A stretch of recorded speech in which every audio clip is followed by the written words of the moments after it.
On accueille sur l'antenne de Sud Radio Hugo Mola, l'entraîneur, le manager de Toulouse qui est avec nous, et on est très heureux qu'il nous fasse cet honneur, invité exceptionnel de Sud Radio de Au cœur de la mêlée. Salut Hugo. Bonsoir. Merci d'être avec nous. Johan, je te présente pas, Hugo. Non, salut Hugo. Félicitations pour Salut Johan. Merci beaucoup. Et Philippe, bien sûr, qui est avec nous, Philippe Spanghero. Question pour commencer. Salut Hugo. Est-ce que tu as eu le temps de savourer ces demi-finales? Parce qu'on sait quand on est entraîneur, on rebondit toujours sur le match d'après. Voilà. Est-ce que là, quand même, vu la qualité du match, vu le score, vu c'est la 8e finale de l'histoire du club, est-ce que tu as eu le temps de savourer? Est-ce que tu as pris le temps surtout de savourer, Hugo? Pris le temps, oui, c'était une journée un peu plus cool où seule la récup était au programme pour l'ensemble des joueurs, et puis nous, concernant le staff, on a pris le temps de regarder le match tranquillement, mais sans trop d'exigence aujourd'hui. C'était plus pour replanifier un peu la semaine et organiser ce qui devait être pour recevoir ce week-end et dimanche soir le leader du championnat, parce que ça s'arrête quand même pas trop, le leader du championnat, le Stade Français. Donc pour rien vous cacher, on est déjà sur la suite et sur les événements qui vont arriver dans ces prochaines semaines, mais qui sont au final quand même des chouettes événements à vivre. Johan. Oui, des beaux événements. Juste, comment tu fais pour basculer comme ça? 3 semaines, c'est long. Tout le monde a envie de jouer. Tout le monde, tu vas redistribuer les cartes sur ces 3 semaines ou mettre au repos, faire molle le groupe qui est censé jouer la finale?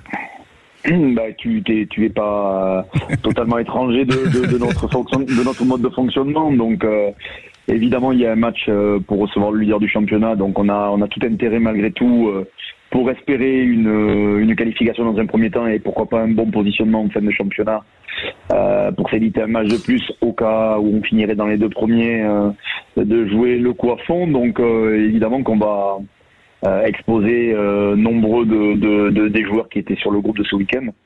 Après, la bonne nouvelle, c'est que la période de doublon a permis à pas mal de jeunes joueurs et d'autres d'émerger et de nous montrer qu'ils pouvaient postuler régulièrement, notamment sur des matchs qui comptent. Donc on va essayer de mixer un peu tout ça pour essayer d'être performant sur les 2 rencontres de championnat qui arrivent, qui viennent avant cette finale de Champions Cup. Et évidemment qu'il y a quelques postes où nous sommes quand même en flux tendu, voire très tendu, même s'il y a d'autres, on a un peu plus le choix.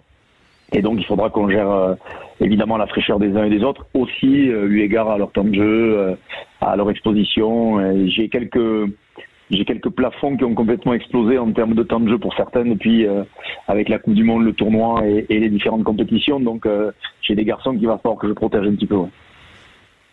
Philippe. Ouais, salut Hugo. Écoute, alors j'ai une question qui concerne pas directement l'actualité, mais à titre personnel, même si c'est toujours difficile en rugby de parler de soi. Quand tu te retournes un peu sur ces presque 10 ans au Stade Toulousain, qu'est-ce qui te rend le plus fier? Parce que c'est vrai que le temps passe vite. On oublie un peu cette période durant laquelle tu es arrivé, qui était une période de reconstruction du Stade Toulousain, avec un effectif un peu vieillissant, des joueurs à changer, un vestiaire pas forcément facile à mener quand tu es arrivé. Voilà, après presque 10 ans, quand tu te retournes avant cette finale, qu'est-ce qui te rend le plus fier dans ton parcours à toi au Stade Toulousain? Je sais pas si je nourris de la fierté ou quoi que ce soit. Ce qui est sûr, c'est que je ne voulais pas être trop en décalage avec ce qui avait été fait avant. Donc, s'il y a une chose sur laquelle on peut aujourd'hui se retourner un petit peu, parce que si tu te retournes trop longtemps, t'as vite fait de te faire dépasser, c'est d'avoir sur les 10 dernières demi-finales possibles à jouer par le Stade Toulousain, on les a jouées depuis 2018-2019. Donc c'est ça qui est intéressant, c'est que quand tu es capable de jouer les premiers rôles, tu finis de temps en temps par gagner un titre ou 2. Donc ce qu'on veut, c'est garder le Stade Toulousain en haut, et je pense que pour le moment c'est le cas. Cette génération, je l'ai dit en conférence de presse avant le match, et c'est pas du tout, elle a marqué son temps de manière assez évidente, mais pour marquer vraiment l'histoire du Stade Toulousain, il faut qu'elle gagne encore et encore. Donc moi j'ai quand même de la chance de pouvoir entraîner une génération incroyable. Le staff avec lequel je bosse au quotidien, encore aujourd'hui, on a joué hier et j'avais tout le monde au boulot ce matin. et j'ai pas besoin de les appeler, j'ai pas besoin de leur courir après, j'ai la chance de bosser avec des mecs incroyables, donc ma fierté elle est plus sur l'harmonie et d'être en phase avec l'ensemble du club à tous les étages, plus que de mon point de vue perso, de me remplir l'armoire à trophées, même si on est tous compétiteurs et qu'on a envie évidemment de se la garnir grandement. Non, mais en tous les cas, il fallait le reconstruire parce que, comme tu le dis, à partir de 2018, il y a vraiment cette période d'euphorie, mais il y a eu cette période de reconstruction avec un vestiaire à renouveler, avec des moyens financiers qui étaient limités. C'était quand même un pari qui était pas gagné d'avance. Non, l'aspect financier, souvent, on a évidemment quand le club marche avec une économie basée sur quelque part la réussite sportive. Évidemment, le club a été en danger et vous le savez tous. Johan a connu ces périodes, a connu ce vestiaire compliqué, a connu aussi ce passage de joueurs internationaux confirmés et de joueurs qui a fini sa carrière avec nous. Donc il a vu comment on a fonctionné et il fait partie de ces personnes aussi qui m'ont permis, quand je dis moi personnellement, mais aussi le poste que j'occupe et le staff que je représente, qui nous ont permis d'évoluer, de continuer à grandir, de continuer à nourrir les joueurs et de nourrir cette génération. Et moi, j'en serai jamais assez reconnaissant, mais les Johan Huget, les Florian Pritz, les Greg Lambollet sont des mecs qui ont des Johan Maestri, sont des gars sur lesquels, au final, ça a été dur. Mais c'est peut-être avec cela que j'ai construit et qui m'ont permis de construire la suite. Johan, c'est quand même sympa là ce qu'il vient de dire Hugo. Oui, non, parce que tu rougis pas. Moi j'aurais rougi à ta place. Hein. Oui, bien sûr. On rougit. Il rougit qu'au complément des dames. Non, allez, de suite. Non, mais parce qu'on sait, voilà, ce qu'on a connu, des périodes vraiment difficiles. Aujourd'hui, voilà, je suis très content pour Hugo parce que ça fonctionne, mais la période de 2-3 ans qu'on a connue était pas évidente. Parce qu'on a quand même le maillot du Stade Toulousain qui est parfois dur à porter et que les gens ne comprennent pas qu'on puisse pas gagner pendant 5 ans à Toulouse. Donc c'est difficile. Donc là, ça me fait rire parce que les gens, depuis 2021, on n'a pas gagné la Coupe d'Europe. Vous vous rendez compte? C'est incroyable. Tout le monde disait ça pendant le match. Je me dis, mais attendez, mais on vit dans un monde de fous. Donc voilà, l'honneur à Hugo parce qu'il a vraiment fait quelque chose d'extraordinaire. Il a su s'adapter à cette nouvelle génération qui n'était pas évidente dans un premier temps. Et là, si on revient un peu sur le match, là on s'égare un peu, mais si on revient un peu sur le match, Hugo, je crois que c'est la première fois en Coupe d'Europe où vous menez très tôt, très bien comme ça sur la première mi-temps. On sait que les consignes, et bon, pour avoir un peu été dans le groupe, je sais que tu as dû mettre vraiment le curseur sur la vigilance du retour de vestiaire, mais on a senti l'équipe moins maîtriser le sujet. Et tu vois, je pense à cette touche d'Antoine qui trouve pas, il y a essai derrière. Voilà, il y a eu quelques petites scories. Et comment tu peux nous expliquer ça, nous qui étions derrière la télé? Non, mais tu sais trop bien, encore une fois, pour il y a pas si longtemps. En fait, la Coupe d'Europe exacerbe les temps faibles des équipes. Et nous, on a connu un réel temps faible de la 40e à la 60e, et il y a des moments forts, notamment le contest de Dorian à Degré à 10 mètres de notre ligne, qui à la 57e ou 58e minute nous sort d'un mauvais pas, parce qu'à ce moment-là, on est à moins d'une marque d'avance, et ça peut être terrible.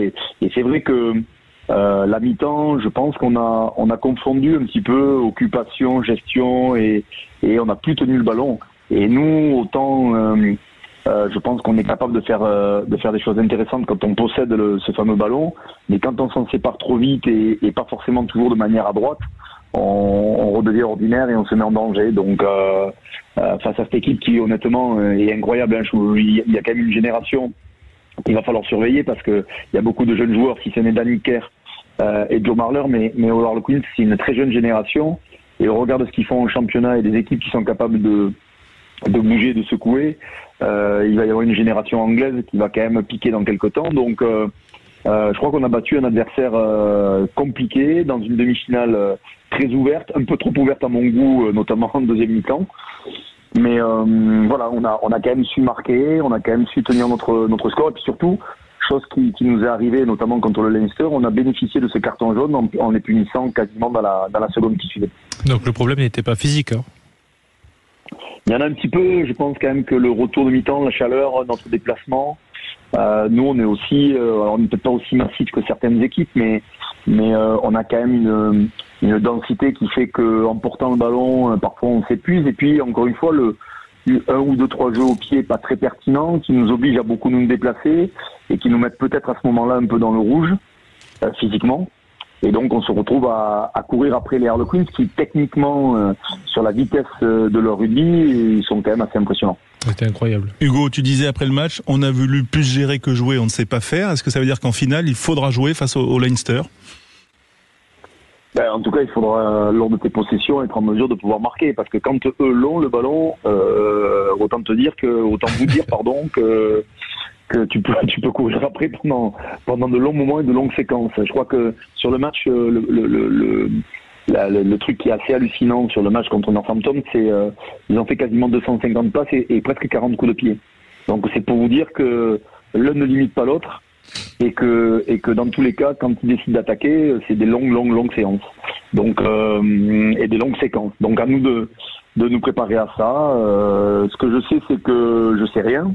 Et que les premières, les fois où on les a joués, on a préparé les choses d'une certaine manière et que ça n'a pas fonctionné. Donc à nous de trouver la nouvelle formule qui, je l'espère, nous permettra de battre cette super équipe. Voilà, le 25 mai à Londres, bien sûr, on le suivra sur Sud Radio. Ça sera un événement. On va te remercier, Hugo, d'avoir été avec nous. Voilà, c'est un jour de repos pour toi et on te fait travailler bien tard. Merci en tout cas, Hugo Mollay. Bravo pour cette qualification. En route pour le 6e titre des Rouges et Noirs en Champions Cup. On va bien sûr continuer cette émission à forte consonance toulousaine et d'ailleurs pour l'occasion cadeau avec la collection complète de la quadrilogie des Gueules du rugby, 2023 joueurs qui sont pris en photo et également dont l'histoire est contée. Voilà, c'est une offre bien sûr qui est limitée avec un ballon Gilbert et du Stade Toulousain. Bref, vous avez quand même un cadeau qui mérite d'appeler le 0826 300 300. Attention, surtout un lendemain de qualification pour la finale de la Champions Cup. Allez, on se retrouve dans un instant encore pour parler de Toulouse avec vous, les auditeurs qui jouaient au jeu et qui avaient envie de partager, de prolonger ces bons moments qu'on a vécu hier au Stadium et sur Sud Radio.